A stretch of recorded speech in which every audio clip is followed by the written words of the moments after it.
We're going to be talking about Chapter 14, Professional Development and Lifelong Learning. This is a huge part of what we do after we graduate from our programs and we get either licensed or certified. We continue to learn, we continue to grow as healthcare professionals. The book defines professional development as continually striving to improve and the best that you can be, finding satisfaction in your work. So we just can't sit idle. We know things change constantly in healthcare. So if we're going to learn what's going on and the new things that are emerging, we've got to be continually reading and updating ourselves and keeping on top of things. So they talk a little bit about professional growth. So once you graduate, you're going to graduate as an entry-level phlebotomist, medical assistant, med lab tech, whatever it may be, biller coder. So that's what our goal is, to get you to that entry level. Once you get into the actual profession, then you're going to start to learn how to grow as a person in your profession. And so the first thing you're going to do is set goals. I have my students do this before they leave the college. I want you to set 3 short-term goals and 3 long-term goals. So whether it's obtaining your certification, getting the number of CEUs, whatever your goals may be, you need to set them. And then you need to work towards getting those goals. You need to join your professional organization. This is really, really important. Your professional organization provides you a number of opportunities. You get to network with other people in your profession, which is absolutely amazing. What we do in Maryland is very different than what people do in California. The West Coast is far ahead of where we are here on the East Coast. So we kind of get to look ahead and see what's going to be going on in our profession when we talk to people. Require additional responsibilities. Don't just be complacent and sit and do what you can do. Ask if there's something else you can do. If you hear about a training that allows you to do another skill or another, job area in your department, then grab it. It's really important to show that initiative in order to grow. And you need to stay in touch with your mentors. And guess what, guys? That's us. You want to be able to talk to us, keep in touch, let us know what's going on. We really enjoy that, and we are always here for our students. I have helped students 5-6 years after they graduate. They move into another state, and I help them find a job. We are always here to support you in your professional growth. So we talked a little bit about those professional organizations, but they really have a function, and we need to really think about that. So they cost to join. So for me, it's $100 a year for the AAMA, which is the American Association of Medical Assistants. But that $100 goes into a lot it provides a lot of money for things. First of all, this is the organization that's going to promote the profession. So they're going to be the ones that are in Washington, D.C. with lobbyists fighting for our professions. This is huge. If we don't have some type of legal representation, we're going to get walked over. And so it's really important that that person promote our profession or that organization. The other thing it does, it lets us earn CEUs. And usually you get them at a much less cost when you do it through your professional association. So, for instance, when I go to the conference, let's say it's $400 for me, it may be $800 for a non-member. Well, hello, join the stupid organization. And then you get to go for $500. So again, that's one of the incentives they try to do is they lower the price on that CE. So it entices you to join. Going back to that networking, it is absolutely amazing to be able to network with those people. You develop lifelong networks. I still am in contact with people that I have met all over the country, and we talk and see what's going on and what do you think about this? It's really a great experience. So learning or meeting new people and being able to grow in the profession. And we talked about the support of healthcare legislation. You want somebody protecting your profession, because if nobody's there, anybody could pick up your skills and then you're pretty much obsolete. So what we want is someone who can fight for our profession, make sure that they are doing it in the best interest of the profession and for the best patient care. The other thing is, on these professional organizations, there are a number of committees, a number of ways to volunteer. I actually am a site surveyor for our accrediting agency. And so I volunteer my time to do it, but I get out, I get to go to all different schools all over the country, see how they're doing things, and I bring back so many neat ideas from that. So, if you're interested, consider doing something, jump into something in that professional organization. Run for an office if you feel comfortable with doing that. It's going to help you develop your teamwork skills. It is absolutely going to keep you current in your field because you have to be on your toes and know what's going on. It helps develop management skills, and you get the support of other professionals as well. It also looks really good on your resume. When people see that you are actively involved in your professional association, that is definitely a gold star for you. Lifelong learning is so important, and this is not just in your profession, but in your whole world. I love to read. It is my favorite pastime. I don't get a lot of chances to do it, but I try to learn something that I didn't know the day before. So you want to remain actively learning. It keeps your brain cells moving, and it keeps you going. There's formal and informal ways to do that. Again, a formal way may be to take a class or to attend a continuing education course.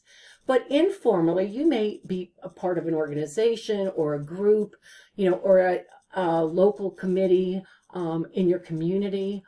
That's a little bit maybe more informal, but you still are learning. I learn something from my students every single day.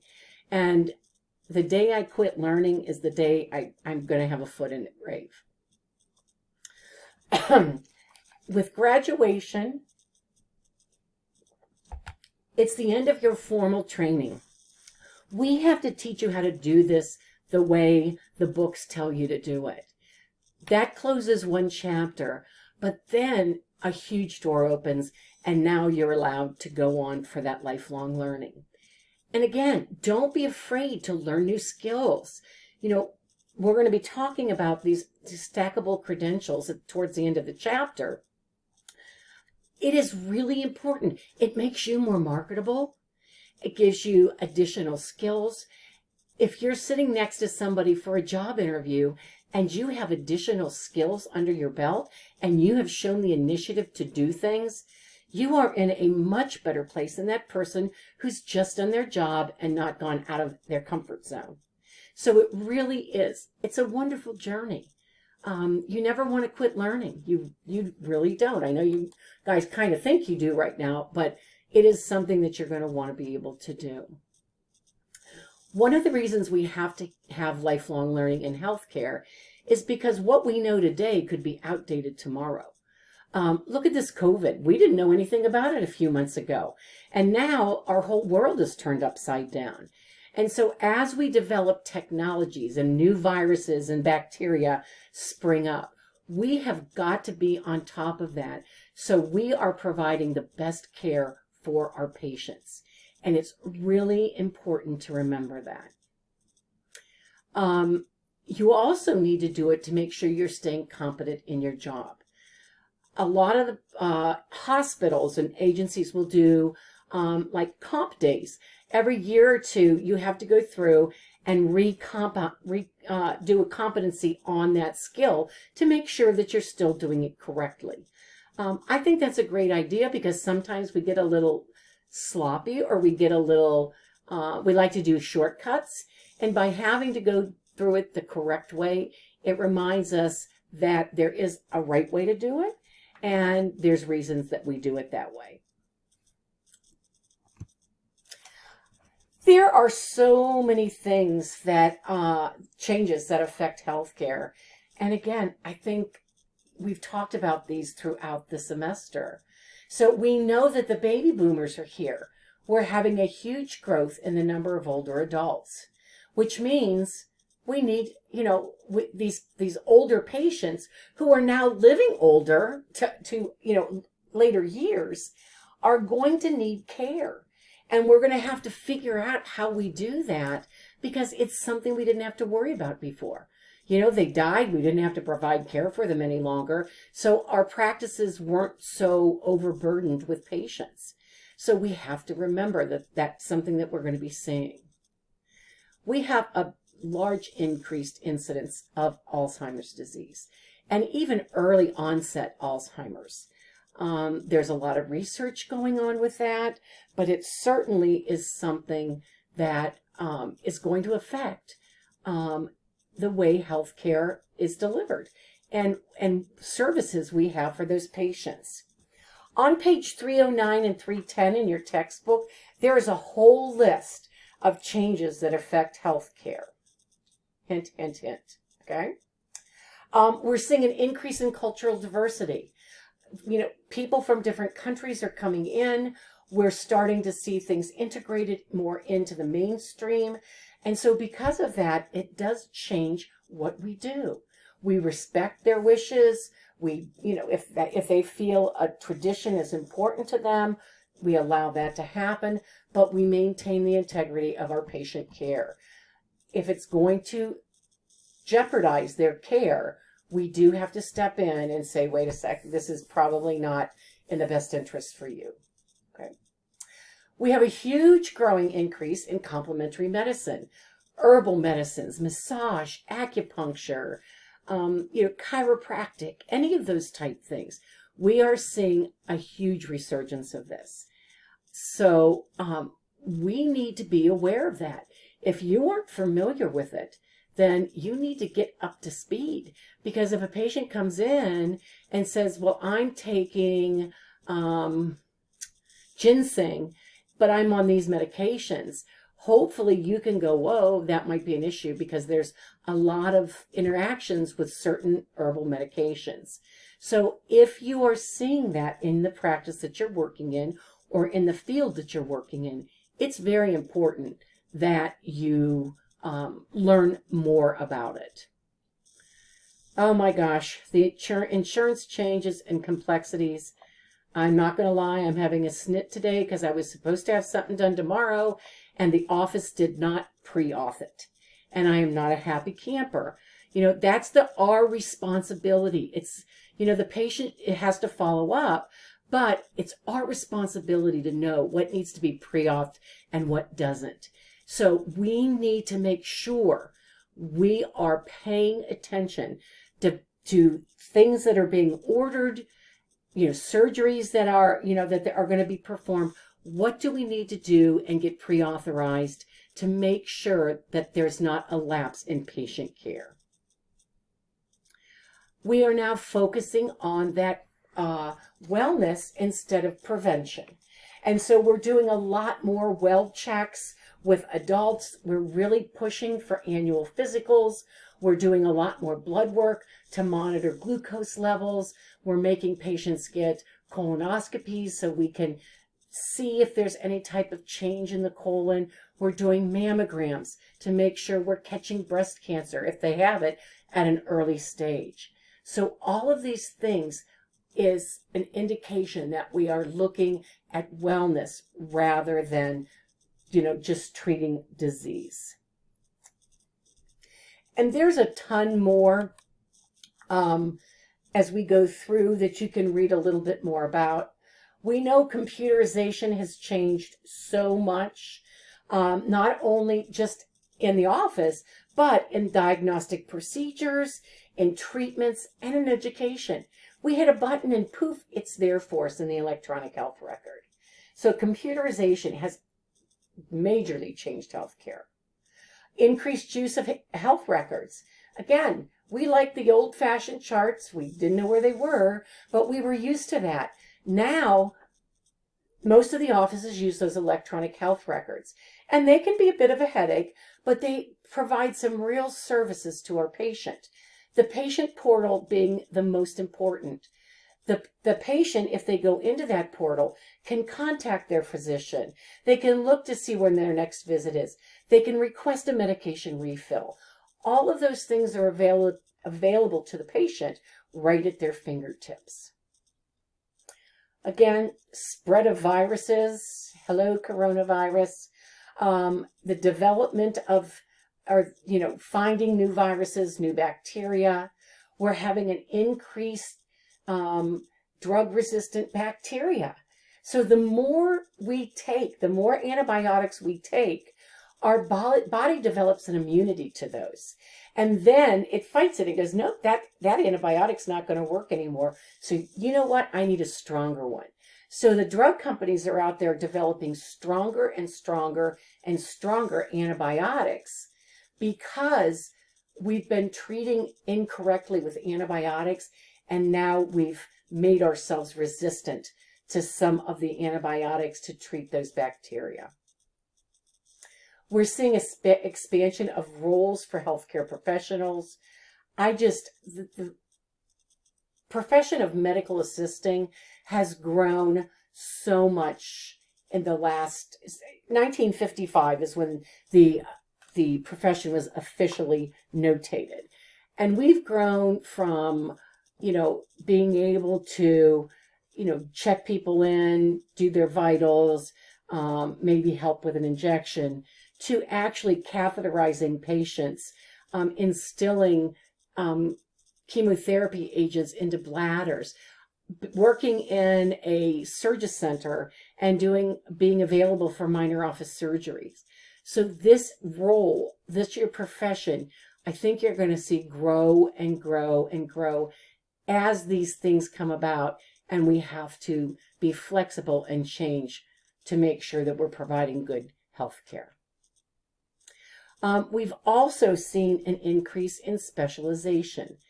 Again, we don't see that so much in the rural areas, but if you go to Cleveland Clinic or Johns Hopkins or WVU, you're going to see people that specialize in one kind of cancer.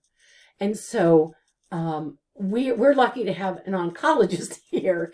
And actually, our oncologist is not only treating patients with cancer, but she's also treating patients with blood diseases. And so you would not find that in a larger urban setting. You would have very specific specialty areas that you could go to. Sophisticated equipment is out there. We have to learn how to use that. We have to understand how it works, because somebody may ask us, now, exactly how does this thing work? We just can't say, well, we just push this button and it works. We need to be able to explain it. We're finding out new things about the human body. We're doing new diagnostics and treatments to see if those things are working for specific diseases. We've made huge headway for our HIV patients. Back in the 80s, when HIV surfaced in the United States, patients, it was pretty much a death sentence. Now, we have HIV patients that have been living for 20 and 30 years because we've been able to develop new treatments and new drug cocktails that actually treat them and help keep that HIV in check. And then the last thing is the implementation of the Patient Protection and Affordable Care Act. This affected things majorly.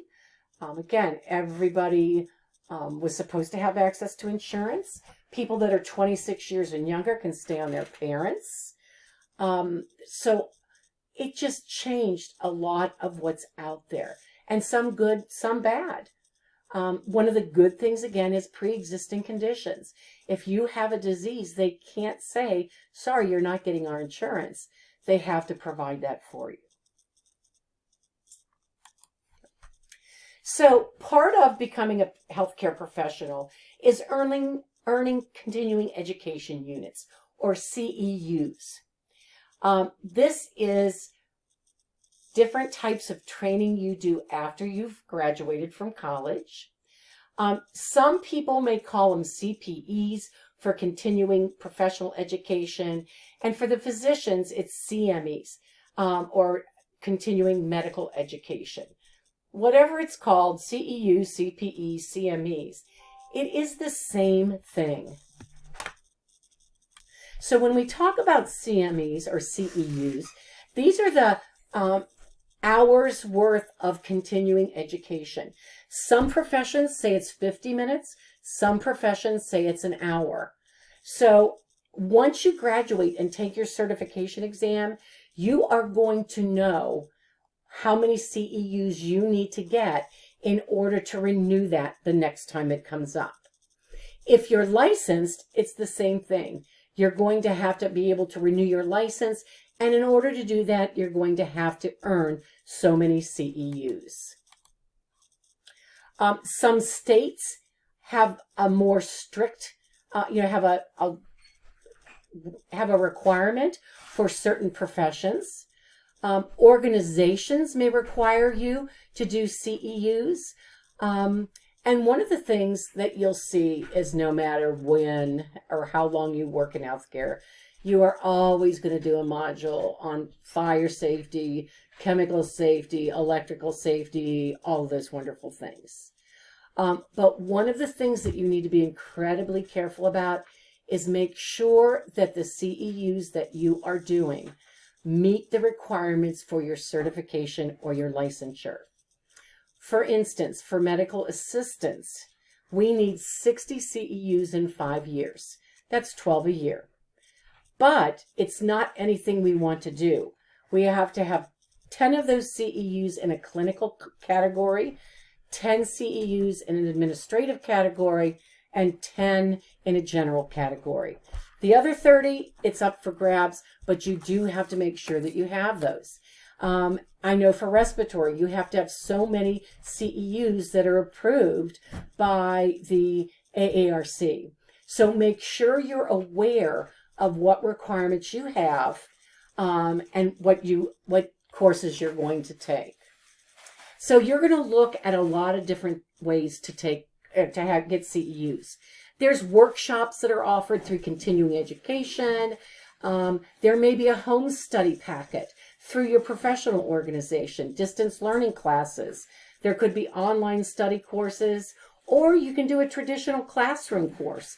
In some professions, taking like anatomy and physiology you can work towards getting those CEUs. So again, it really depends on how you want to earn those.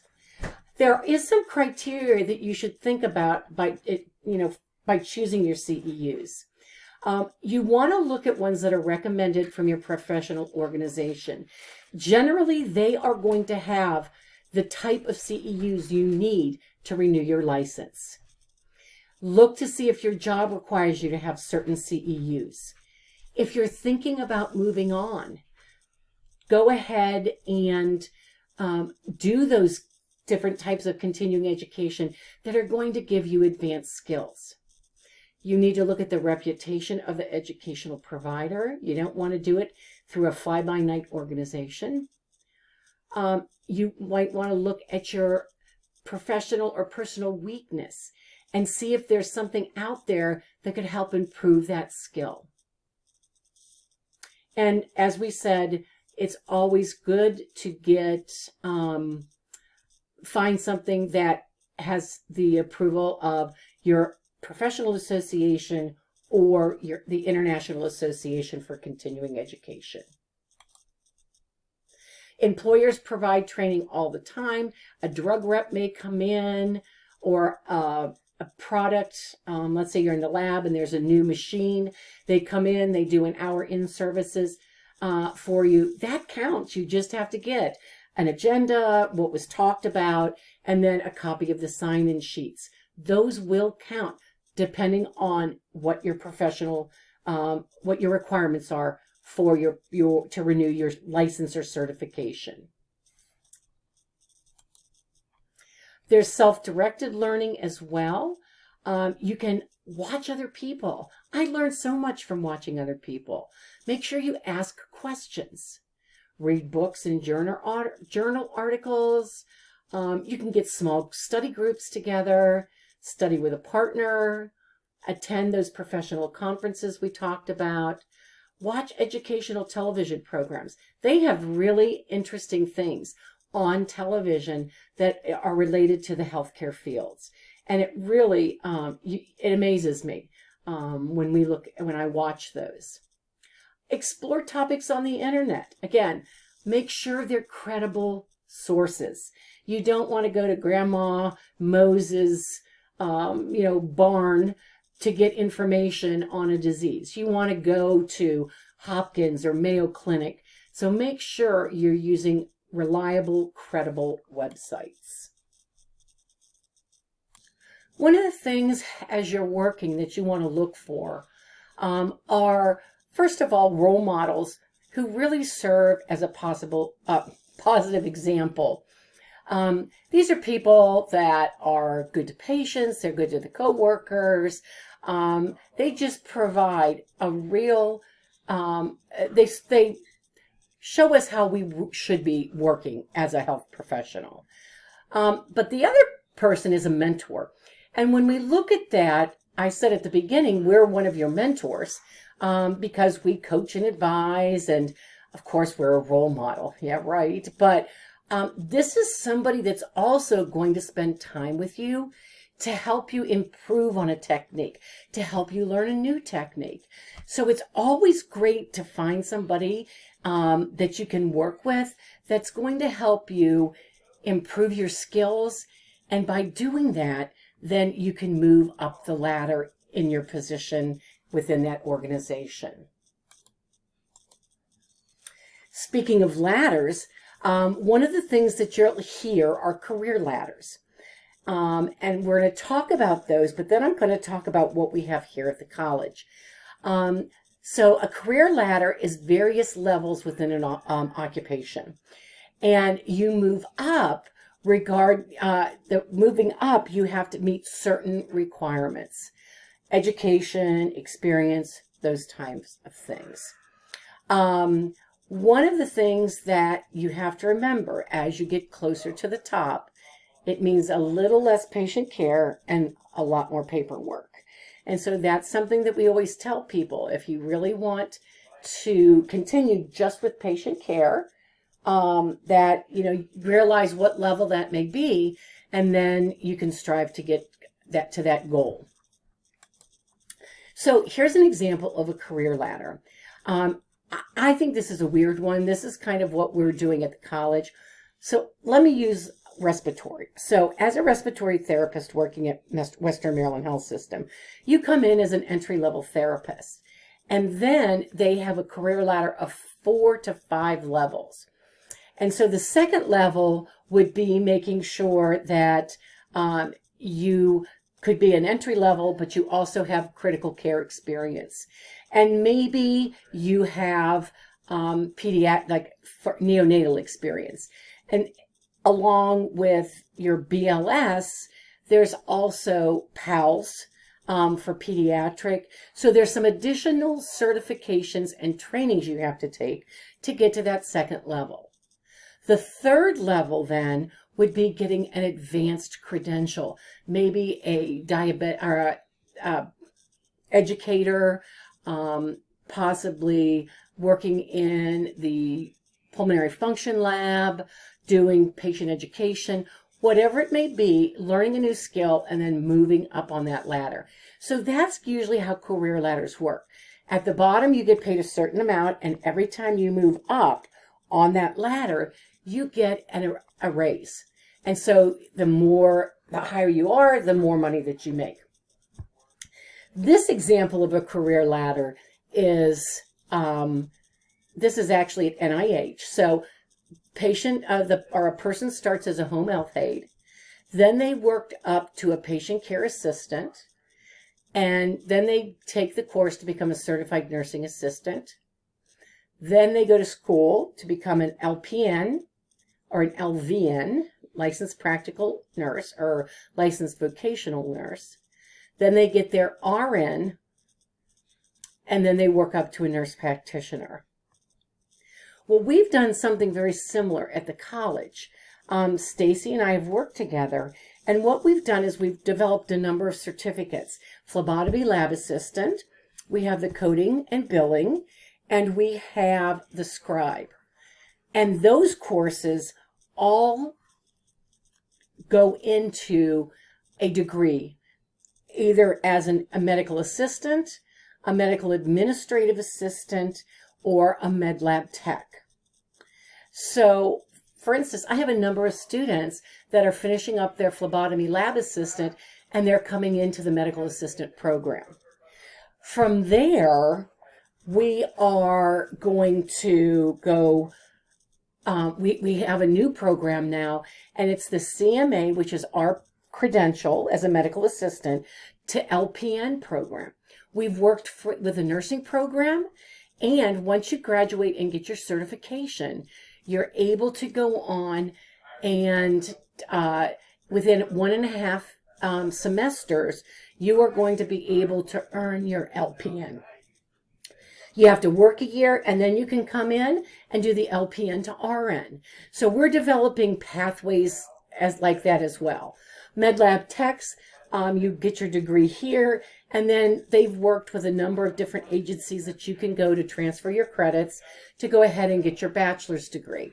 And then you can get your master's degree. So there's different types of career ladders depending on if you're in a facility or if you're looking at as an educational facility.